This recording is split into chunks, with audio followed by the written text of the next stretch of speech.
Shalom Bapak Ibu Jemaat yang dikasih Tuhan. Apa kabarnya pada hari ini? Saya percaya pasti luar biasa dalam Tuhan, amin. Kembali lagi kita dalam ibadah online kita. Dimanapun kita berada, dengan siapapun kita sama-sama mau ibadah, kita memuji Tuhan, kita mau menyembah Tuhan, dan sejenak kita mau mendengarkan firman Tuhan. Saya percaya dimanapun kita beribadah, kita melakukan ibadah kita, berkat Tuhan pasti turun atas kita, amin. Mari sama-sama kita mau fokus sejenak, kita mau fokus untuk beberapa jam ke depan. Untuk Tuhan kita mau tanggalkan segala beban kita. Kita mau satukan hati kita mau sembah Tuhan. Sebelum itu mari kita bersatu dalam doa. Terima kasih Tuhan, terima kasih Bapa. Sungguh Engkau baik Tuhan, kami rasakan kebaikan-Mu ya Bapa. Hingga sampai saat ini Tuhan, kami masih dapat beribadah Tuhan, walaupun kami di rumah atau di rumah sakit atau di tempat lain Tuhan. Kami datang Tuhan, bawa hati kami, bawa hidup kami Tuhan kepada-Mu Tuhan, menyembah dan memuji-Mu Tuhan. Karena kami tahu Engkau Allah yang layak untuk disembah. Kami bersyukur Tuhan memiliki Allah seperti-Mu ya Bapa. Terima kasih Tuhan. Selidiki hati kami Tuhan, seberapa setia kami kepada-Mu Tuhan. Engkau tidak pernah meninggalkan kami, tapi kami sering melupakan-Mu Tuhan. Kami mau terus belajar mengingat akan Engkau, mengenal diri-Mu Tuhan. Tuntun kami lebih lagi Bapa. Terima kasih Yesus. Terima kasih. Selidiki hati kami Tuhan. Selidiki aku, lihat hatiku, apakah ku sungguh mengasihi-Mu Yesus. Kau yang Maha Tahu dan menilai hidupku, tak ada yang tersembunyi bagi-Mu. Telah kulihat kebaikan-Mu yang tak pernah habis di hidupku. Ku berjuang sampai akhirnya Kau dapati aku tetap setia. Kita nyanyikan lagu ini dari awal lebih lagi. Selidiki aku, lihat hatiku, apakah ku sungguh mengasihi-Mu Yesus. Kau yang Maha Tahu dan menilai hidupku, tak ada yang tersembunyi bagi-Mu. Telah kulihat kebaikan-Mu yang tak pernah habis di hidupku. Ku berjuang sampai akhirnya Kau dapati aku tetap setia.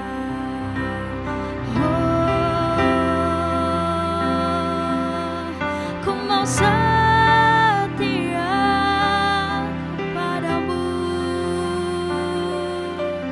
ku mau setia memuji-Mu, menyembah-Mu Tuhan, datang di hadirat-Mu Yesus Tuhan. Kami mau memuji-Mu Tuhan. Kami mau berikan hidup kami sebagai pujian dan penyembahan kami ya Bapa. Terima kasih Tuhan. Telah kulihat ke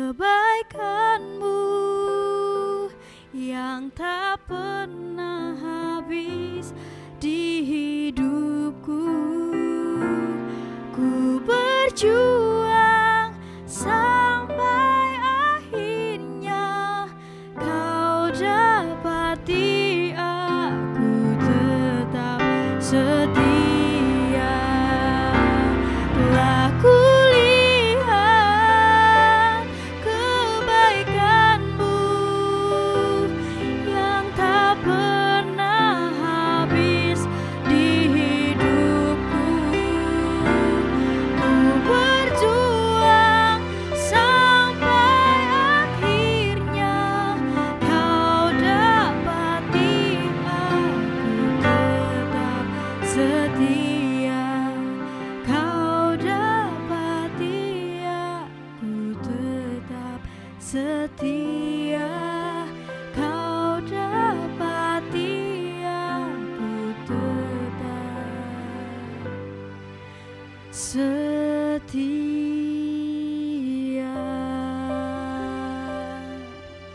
Oh, telah kulihat kebaikanmu Tuhan, penyertaan-Mu, kasih-Mu di hidup kami tak berkesudahan, sungguh nyata kami mau menyembah-Mu, kami mau memuji-Mu, Yesus Tuhan yang kami sembah, Yesus yang layak dipuji. Kami datang bawa hidup kami. Oh, terima kasih. Terima kasih ya Bapa. Sungguh kami rasakan kasih-Mu dalam hidup kami. Sungguh kami rasakan. Oh Yesus, terima kasih Tuhan. Benar Tuhan, kami sungguh merasakan kasih-Mu hari lepas hari Tuhan. Waktu demi waktu kami mau Tuhan jalani bersama-Mu ya Bapa. Kami butuh tuntunan-Mu Tuhan. Kami butuh penyertaan-Mu Bapa. Karena kami percaya kekuatan kami hanya datang dari-Mu Yesus. Lingkupi kami Tuhan dalam sayap-Mu. Kami percaya Tuhan Kau kota benteng perlindungan kami Tuhan. Kami tidak takut apapun yang terjadi di dunia ini, asalkan kami ada di dalam-Mu Tuhan. Karena Kau perlindungan kami ya Bapa. Terima kasih Tuhan, terima kasih. Terima kasih Bapa, biarlah setiap penyembahan kami berdupa harum di hadapan-Mu Tuhan. Dan kami mau lebih lagi memuji-Mu Tuhan. Kami mau memuji-muji dengan jiwa kami Tuhan. Biarlah Roh Kudus-Mu Tuhan yang memberikan roh puji-pujian bagi kami ya Tuhan. Biarlah setiap pujian yang kami naikkan menyenangkan hati-Mu ya Bapa. Terima kasih Tuhan, terima kasih Bapa, kami telah berdoa dan mengucap syukur. Haleluya, amin.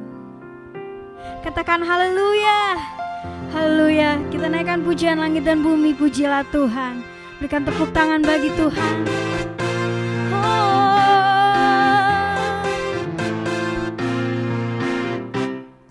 Langit dan bumi, pujilah Tuhan, sebab Dia ciptakan semuanya. Keagungannya mengatasi langit bumi, sembah sujud di hadapannya. Langit dan bumi, pujilah Tuhan, sebab Dia ciptakan semuanya. Keagungannya mengatasi langit bumi, sembah sujud di hadapannya. Ku puji, ku sembah, ku puji, ku sembah Yesus. puji, ku sembah, ku puji, ku sembah Yesus Tuhan dan Allahku. Langit dan bumi pujilah Tuhan, sebab Dia ciptakan semuanya. Keagungannya mengatasi langit bumi, sembah sujud di hadapannya. Ku puji, ku sembah, ku puji, ku sembah Yesus Kristus Sang Penebusku. Ku puji, ku sembah, ku puji, ku sembah Yesus Tuhan dan Allahku. Haleluya, amin. Haleluya, amin. Haleluya, amin. Haleluya, amin. Haleluya, amin. Haleluya, amin. Haleluya, amin. Haleluya, amin. Ku puji, ku sembah, ku puji, ku sembah Yesus Kristus Sang Penebusku. Ku puji, ku sembah, ku puji, ku sembah Yesus Tuhan dan Allahku. Yesus Tuhan dan Allahku. Yesus Tuhan dan Allahku. Haleluya.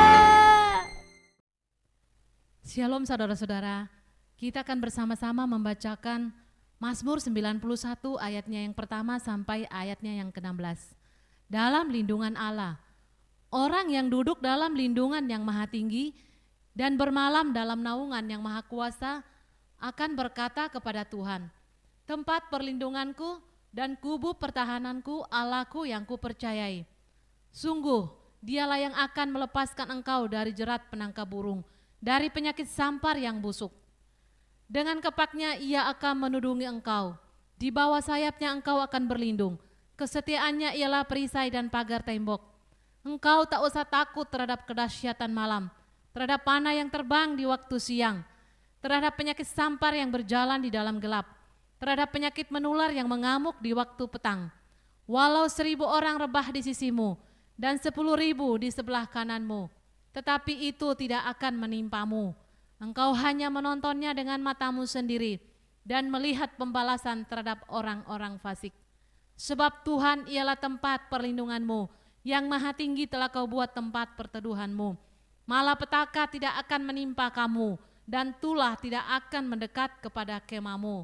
Sebab malaikat-malaikatnya akan diperintahkannya kepadamu, untuk menjaga engkau di segala jalanmu. Mereka akan menatang engkau di atas tangannya, supaya kakimu jangan terantuk kepada batu. Singa dan ular tedung akan kau langkahi. Engkau akan menginjak anak singa dan ular naga.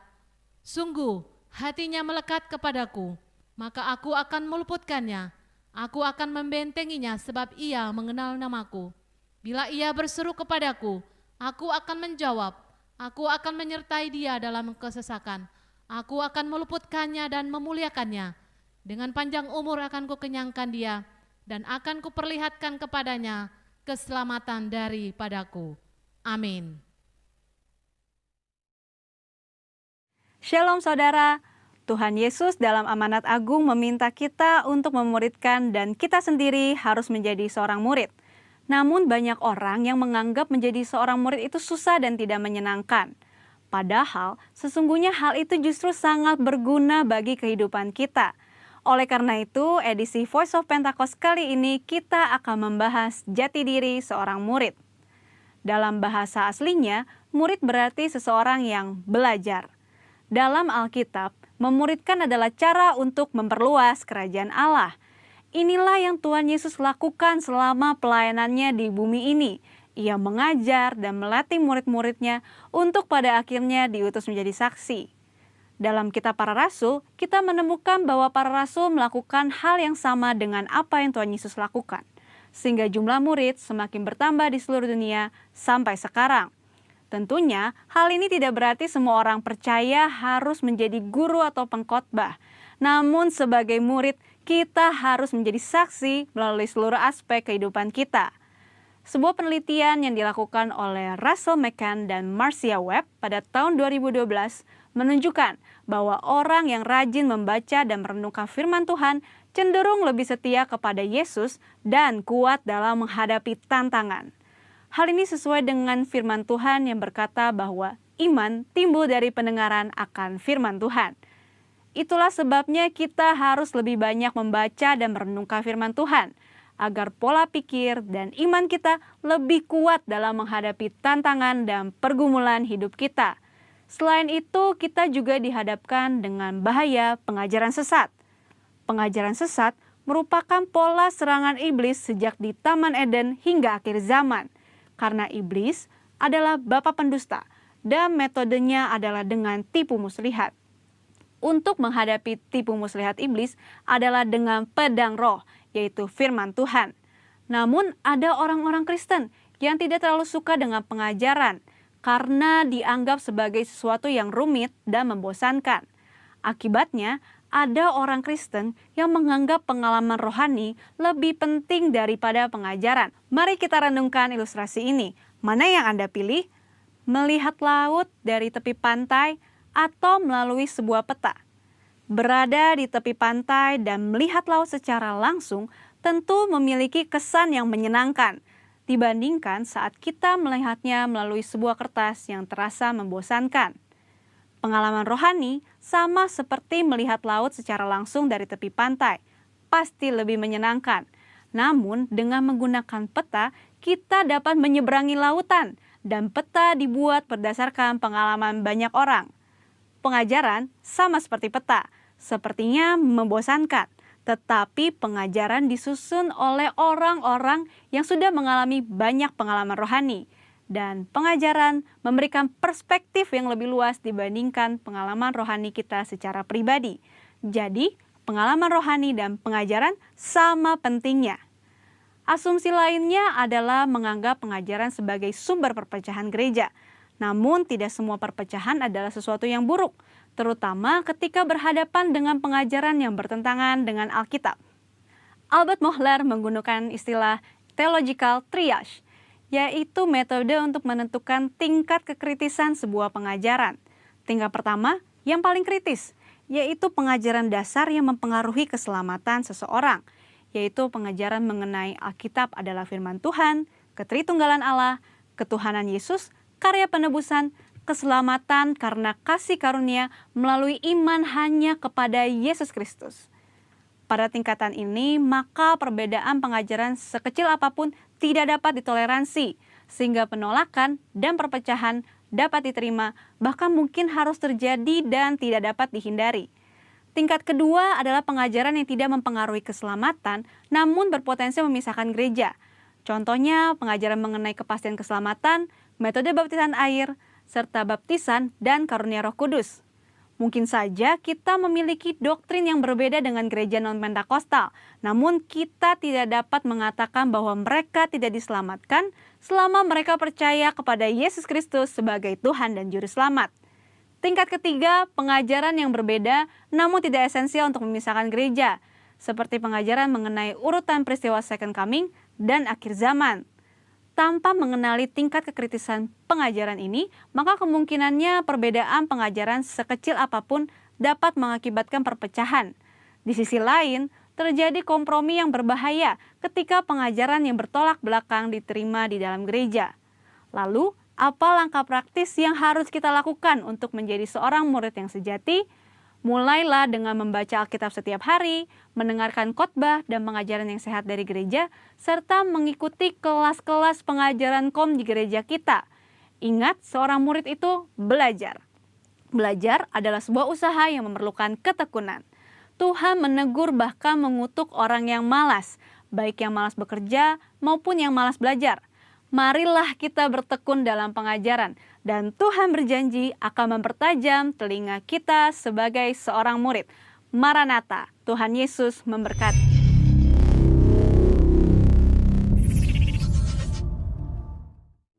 Haleluya, tiba saatnya kita mau mendengarkan sebagian dari firman Tuhan.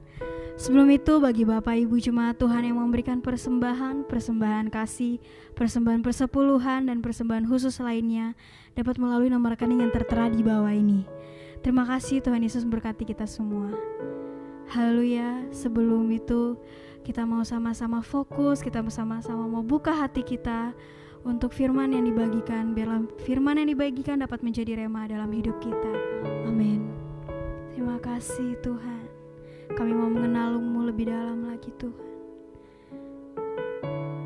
Yes Lord.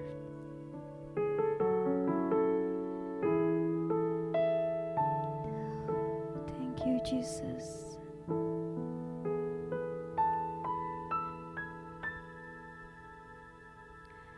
Bila ku buka mataku dan lihat wajah-Mu, ku terkagum. Bila ku lihat hidupku dan karya tangan-Mu, ku tersanjung karena semua yang baik dalam hidupku itulah karya-Mu. Kau beri kesempatan yang baru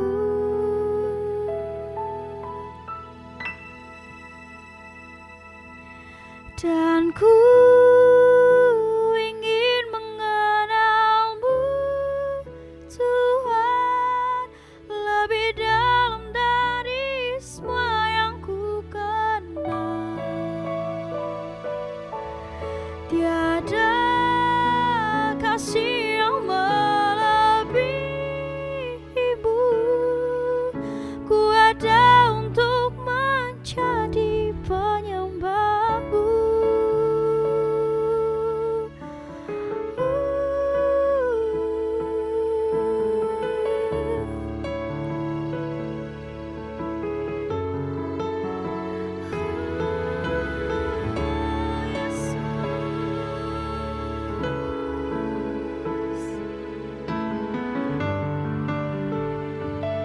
Kami mau mengenal-Mu lebih lagi Tuhan. Bila ku buka mataku dan lihat wajah-Mu, ku terkagum. Bila ku lihat hidupku dan karya tangan-Mu, ku tersanjung karena semua yang baik dalam hidupku itulah karya-Mu. Kau beri kesempatan yang baru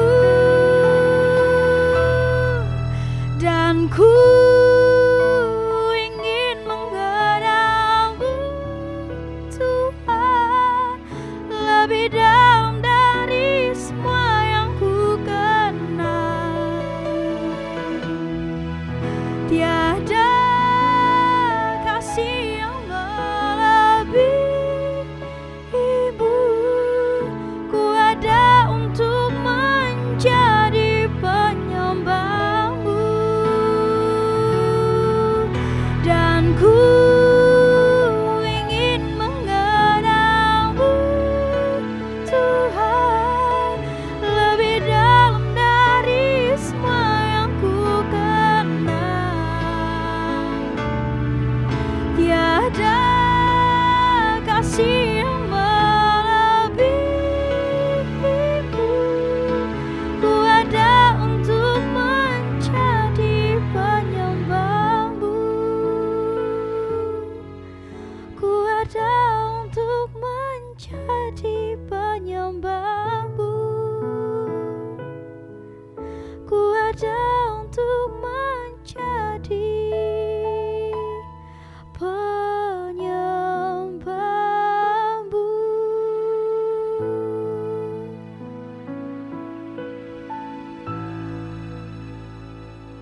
Shalom saudara yang dikasih Tuhan.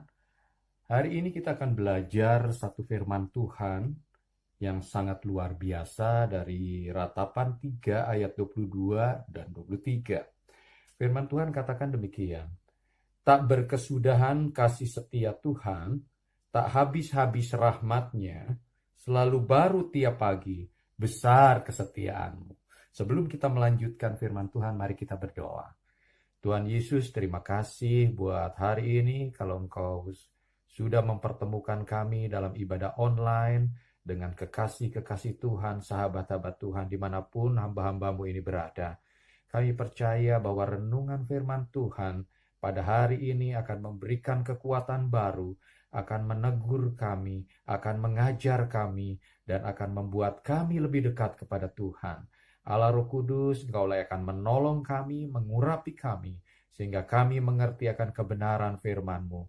Terlebih-lebih Allah Roh Kudus, bantu kami, tolong kami untuk lakukan kebenaran dalam hidup kami. Terpujilah nama Tuhan Yesus. Haleluya. Amin. Shalom saudara yang dikasih Tuhan. Adalah mudah bagi kita untuk mengatakan seperti ayat tadi bahwa tak berkesudahan kasih setia Tuhan. Tak habis-habisnya rahmat-Nya, selalu baru tiap pagi, besar kesetiaan-Mu. Ketika keadaan kita baik, ya, ketika kita diberkati Tuhan, ketika kita dalam keadaan sehat, semuanya baik-baik saja, kita bersukacita, kita akan bersyukur kepada Tuhan. Itu adalah hal yang mudah. Ya, itu adalah hal yang gampang kita lakukan. Ya, hampir semua orang akan bisa mengatakan bahwa Tuhan itu baik, ya, ketika keadaan semuanya serba baik, ya, satu ucapan syukur yang wajar yang kita naikkan kepada Tuhan.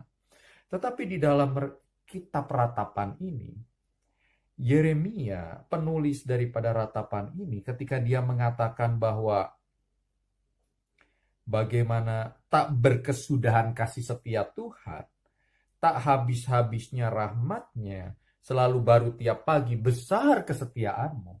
Itu dalam keadaan yang betul-betul secara manusia kita tidak dapat mengatakannya bahwa keadaan mereka baik. Mereka sedang mengalami keadaan baik. Ya, Yehuda sedang mengalami keadaan yang baik. Di sini Yehuda sedang mengalami, Israel sedang mengalami satu peristiwa yang sangat-sangat mengerikan. Suatu kehancuran atas bangsa itu karena dosa mereka. Tetapi kita melihat di sini bahwa Yeremia sebagai orang yang ada di bangsa itu, mau tidak mau dia mengalami. Ya, dia kena dampak dari hal penghukuman Tuhan terhadap bangsanya.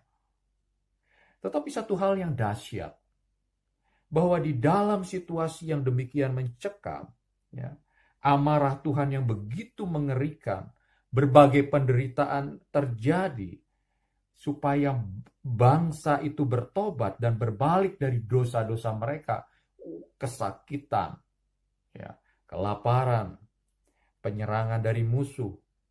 Saudara, benar-benar satu penderitaan yang lengkap, ya, yang memang Tuhan izinkan terjadi atas bangsa Israel karena mereka berdosa terhadap Tuhan.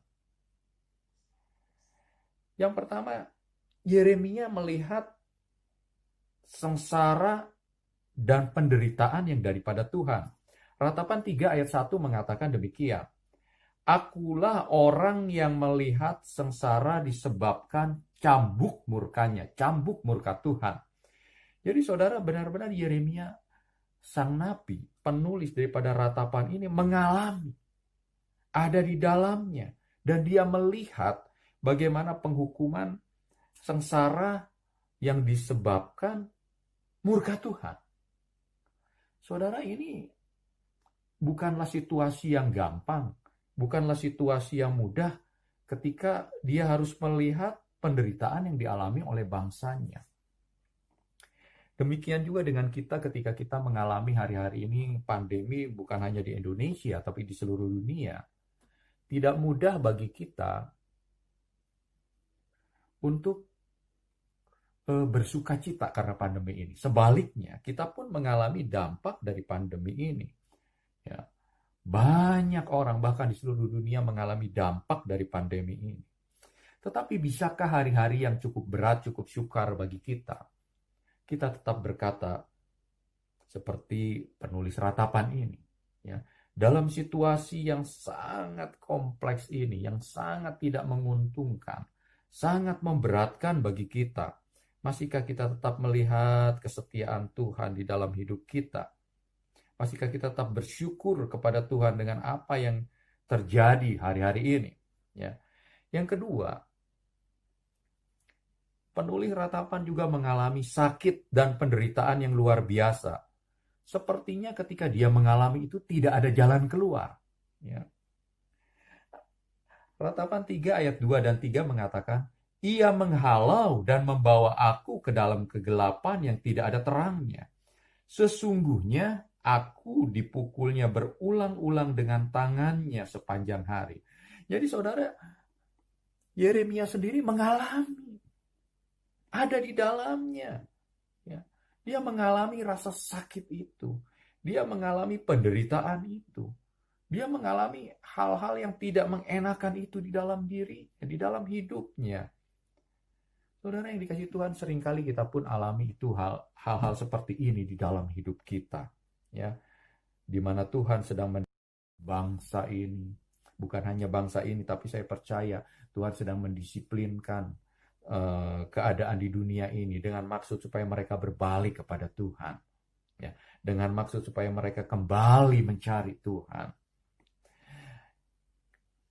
Keadaan yang berikutnya, yang ketiga, berkata bahwa berteriak minta tolong tapi tidak didengar Tuhan. Ya, Ratapan 3 ayat 8 mengatakan, walaupun aku memanggil-manggil dan berteriak minta tolong, tak didengarnya doaku. Ya. Di tengah situasi yang mencekam tersebut, Nabi Tuhan melihat bahwa Tuhan tetaplah Tuhan yang setia, Maha Pengasih pada umatnya. Jadi saudara begini, di satu sisi, Nabi Tuhan mengalami ketika dia berteriak minta tolong, supaya diangkat penghakiman itu, supaya diangkat murka Tuhan. Tetapi seolah-olah Tuhan diam. Ya, Tuhan tidak menjawab. Tapi di sisi lain, Nabi Tuhan mulai dibangkitkan, mulai bangkit. Ya, satu semangat, manusia rohnya mulai bangkit. Bahwa Tuhan tetaplah Tuhan yang pemurah, setia, dan pengasih pada umatnya. Nah, saudara, adalah sekali lagi tidak mudah untuk bersyukur kepada Tuhan di tengah situasi yang seperti dialami oleh Nabi Yeremia. Ya, adalah tidak mudah bagi kita untuk bersyukur ketika kita mengalami mungkin di dalam keuangan, kita mengalami kesulitan, ketika kesehatan kita juga mungkin diserang, mengalami sesuatu hal yang tidak enak dengan kesehatan karena pandemi ini. Ya. Kemudian juga mungkin ada masalah di dalam keluarga. Itu bukan hal yang mudah untuk seseorang bersyukur kepada Tuhan. Tetapi puji syukur bagaimana Tuhan membangkitkan roh yang ada di dalam Nabi Tuhan. Itu bangkit dan memberikan kekuatan. Sehingga dia dapat berkata bahwa tak berkesudahan kasih setia Tuhan. Tak habis-habis rahmatnya. Selalu baru tiap pagi, besar kesetiaanmu. Saudara, ini juga menjadi refleksi buat kita. Biarlah kita memberikan satu korban pujian, ya, di tengah situasi yang tidak mengenakan, di tengah situasi yang tidak membuat kita bersukacita. Kita tidak bisa lagi beribadah untuk sementara ini seperti dahulu. Kita celebration, kita berkumpul, kita bertemu, kita fellowship dengan saudara-saudara seiman kita. Sekarang kita berdoa, memuji, menyembah Tuhan di rumah dengan keluarga kita. Tetapi saya percaya itu semua tidak mengurangi hadirat Tuhan. Tidak mengurangi berkat Tuhan atas ibadah kita. Perkenanan Tuhan atas ibadah kita. Saudara yang dikasihi Tuhan, mari kita belajar. Ya, seperti Nabi Tuhan belajar ketika di dalam situasi yang tidak mengenakan, mencekam.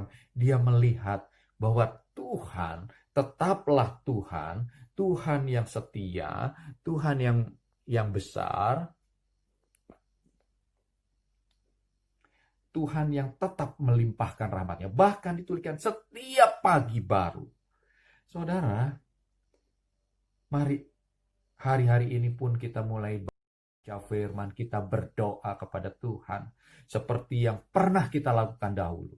Ya, ini adalah satu peringatan dari Tuhan kepada kita semua supaya kita berbalik kepada Tuhan. Kita kembali mencari wajah-Nya, kita kembali mencari perkenanannya, kita kembali mencari hadirat-Nya, hidup di dalam hadirat-Nya. Saya percaya walaupun situasi tidak menguntungkan, situasi tidak mengenakan, di tengah situasi yang seperti itu kita akan merasakan kasih setia Tuhan di dalam hidup kita. Kita akan merasakan rahmat Tuhan baru di dalam kehidupan kita setiap hari. Besar kesetiaan Tuhan yang mengalir di dalam hidup kita. Yang kedua,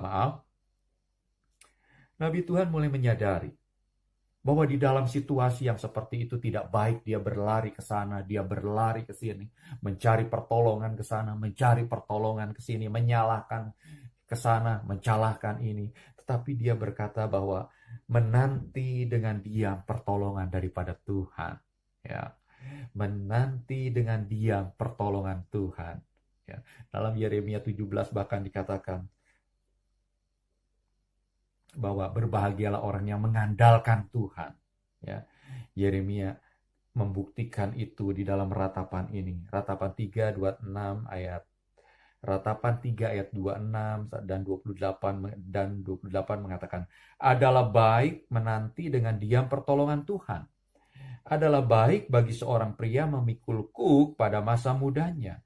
Biarlah ia duduk sendirian dan berdiam diri kalau Tuhan membebankannya. Ketika Tuhan membebankan kepada kita kuk yang harus kita tanggung hari-hari ini, mari kita tidak mengeluh, mari kita tidak memberontak, mari kita tidak menyalahkan orang lain. Tetapi firman Tuhan ajarkan kita diam di dalam kaki Tuhan. Diam di dalam kaki Tuhan sampai pertolongan Tuhan datang atas kita, atas keluarga kita, atas kota kita, atas bangsa kita. Saudara, saya bagian ketiga yang terakhir, ya. Kalau tadi yang pertama yang Yeremia katakan, tetapi hal-hal inilah yang kuperhatikan, oleh sebab itu aku berharap. Yang pertama, Yeremia dalam situasi seperti itu mulai memperhatikan bahwa Tuhan itu besar dan setia. Yang kedua, Yeremia berkata bahwa dia akan menanti dengan diam pertolongan daripada Tuhan. Dia mulai mengandalkan Tuhan, mulai kembali mencari hadirat Tuhan. Dan yang ketiga, yaitu bertobat. Ya, bertobat. Ratapan 3 ayat 29 sampai 31 mengatakan, biarlah ia merebahkan diri dengan mukanya dalam debu, mungkin ada harapan. Biarlah ia memberikan pipi kepada yang menamparnya. Biarlah ia kenyang dengan cercaan, karena tidak untuk selama-lamanya Tuhan mengucilkan. Mengapa orang hidup mengeluh? Biarlah setiap orang mengeluh tentang dosanya. Marilah kita menyelidiki dan memeriksa hidup kita dan berpaling kepada Tuhan. Marilah kita mengangkat hati dan tangan kita kepada Allah di surga. Nah, Yeremia mulai berkata-kata bahwa ayo kita bertobat kepada bangsanya. Mari kita bertobat. Mari kita kembali kepada Allah. Mari kita kembali kepada Allah. Ya, firman Tuhan dengan jelas mengatakan, ayo merebahkan diri dengan mukanya dalam debu. Mungkin ada harapan. Ini melambangkan mari kita berdoa, kita berpuasa, kita merendahkan diri di hadapan Tuhan. Ya. Benar-benar satu keadaan, mari kita kembali kepada Tuhan. Mari kita menyelidiki hati kita. Kita memeriksa hidup kita. Kita kembali kepada Tuhan. Saudara yang dikasih Tuhan, hari-hari ini adalah hari-hari yang berharga juga buat kita ketika kita mungkin tidak banyak kegiatan, ya. karena segala sesuatu serba dibatasi ke kegiatan kita, ya. Mari kita sungguh-sungguh pergunakan waktu-waktu yang ada supaya kita kembali kepada Tuhan. Kita memeriksa hidup kita. Kita memeriksa hari-hari yang sudah kita jalani. Kita memeriksa perkataan-perkataan kita. Kita memeriksa pikiran-pikiran kita. Kita memeriksa tindakan-tindakan yang sudah kita lakukan. Mari kita sama-sama bertobat di hadapan Tuhan. Kita sama-sama merendahkan diri di hadapan Tuhan. Kita percaya ketika perkenanan Tuhan turun atas kita, ada sesuatu yang besar yang Tuhan lakukan terhadap kita, terhadap keluarga kita, terhadap bangsa kita. Sehingga penuaian besar yang Tuhan janjikan, penuaian besar yang sudah banyak dinubuatkan akan terjadi atas bangsa kita, akan terjadi atas dunia ini. Ya, saudara, mari dimulai dari kita, dimulai dari keluarga kita. Kita mulai bertobat, kita mau menyelidiki apa yang sudah kita pikirkan, kita menyelidiki apa yang sudah kita lakukan, kita menyelidiki apa yang sudah kita katakan, seluruh tindakan kita. Kita mulai menyelidikinya satu demi satu di hadapan Tuhan. Saya percaya Allah Roh Kudus yang ada di dalam kita akan menolong kita, akan mulai menyingkapkan kebenaran. Firman Tuhan akan menolong kita. Firman Tuhan akan menuntun kita. Sehingga hari lepas hari kita dibersihkan di hadapan Tuhan. Hari lepas hari kita mulai dibenarkan di hadapan Tuhan. Ketika ada satu pertobatan, ketika ada satu kesungguhan merendahkan diri di hadapan Tuhan, sesuatu terjadi dengan hidup kita. Haleluya. Saudara, kesimpulannya, di dalam situasi apapun juga, ya, yang terjadi hari-hari ini, situasi yang tidak mengenakan, mari kita tetap ingat bahwa Tuhan adalah Tuhan yang besar dan setia bagi kita. Yang kedua, mari kita dengan diam menantikan pertolongan Tuhan. Karena hanya dari Tuhanlah pertolongan yang sesungguhnya. Karena hanya dari Tuhanlah pertolongan yang benar-benar akan memberikan kebebasan dan kelepasan bagi kita. Dan yang ketiga, kita benar-benar bertobat. Hari-hari yang ada kita lakukan, kita bertobat. Kita kembali memalingkan wajah kita kepada Tuhan. Kalau waktu-waktu yang lalu kita banyak memalingkan wajah kita terhadap hal-hal sekeliling kita, kita tidak fokus kepada Tuhan, kita tidak sungguh-sungguh kepada Tuhan. Marilah hari-hari ini kita benar-benar kembali mengarahkan mata kita kepada Tuhan. Ya, saya percaya ada sesuatu perubahan yang besar akan terjadi dengan diri kita, keluarga kita, kota kita, bangsa kita, ketika kita kembali berpaling kepada Tuhan. Haleluya. Jadi ketika hubungan kita dengan Tuhan menjadi baik dan benar, maka kita akan rasakan hadirat Allah dalam setiap langkah hidup kita. Mungkin persoalan itu masih ada dan sedang dalam proses untuk menuju kemenangannya buat kita. Tetapi cara pandang kita, cara berpikir kita, cara kita menghadapinya menjadi berbeda. Karena sekarang kita selalu dipimpin dan disertai Tuhan dalam setiap langkah hidup kita.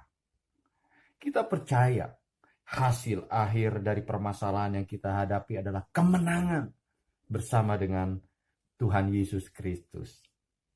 Sehingga kita dapat berkata dalam situasi apapun, seperti dalam Ratapan 3 ayat 22 dan 23. Tak berkesudahan kasih setia Tuhan, tak habis-habisnya rahmat-Nya, selalu baru setiap pagi, besar kesetiaan-Mu.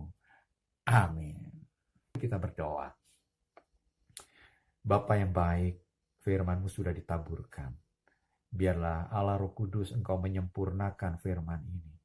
Sehingga firman ini akan jadi rema dalam kehidupan setiap kami. Baik hamba-Mu, baik kami yang mendengarkannya. Firman ini akan menjadi rema. Firman ini akan menjadi benih dalam hidup kami. Benih yang akan bertumbuh. Benih yang akan berbuah. Bahkan benih yang akan memberikan satu hal yang dahsyat dalam hidup kami. Karena kami tahu Di dalam firman Tuhan, dengan pertolongan Roh Kudus, ada kuasa yang ajaib untuk merubah hidup kami, untuk kembali supaya kami berkenan di hadapan Tuhan. Terpujilah nama Tuhan Yesus. Kami memberkati firman Tuhan di dalam nama Tuhan Yesus. Kami memberkati setiap saudara yang mendengarkan firman Tuhan di dalam nama Tuhan Yesus. Haleluya. Amin. Haleluya. Bapak Ibu yang dikasihi Tuhan, mari angkat dan buka dua tangan saudara. Saudara-saudaraku yang dikasihi Tuhan, sekarang terimalah berkat anugerah, sukacita, damai sejahtera yang berlimpah-limpah dari Allah Bapa di dalam Kristus Yesus Tuhan kita, serta persekutuan yang indah, manis dengan Roh Kudus, dan terus selalu menyertai, menuntun, membimbing, mengurapimu mulai saat hari ini sampai Tuhan Yesus datang kembali menjemput kita semua di awan yang permai, dan kita boleh bersama dengan Dia hidup selama-lamanya. Yang telah percaya dan diberkati Tuhan berlimpah-limpah dan untuk menjadi berkat, mari berkata bersama-sama, amin.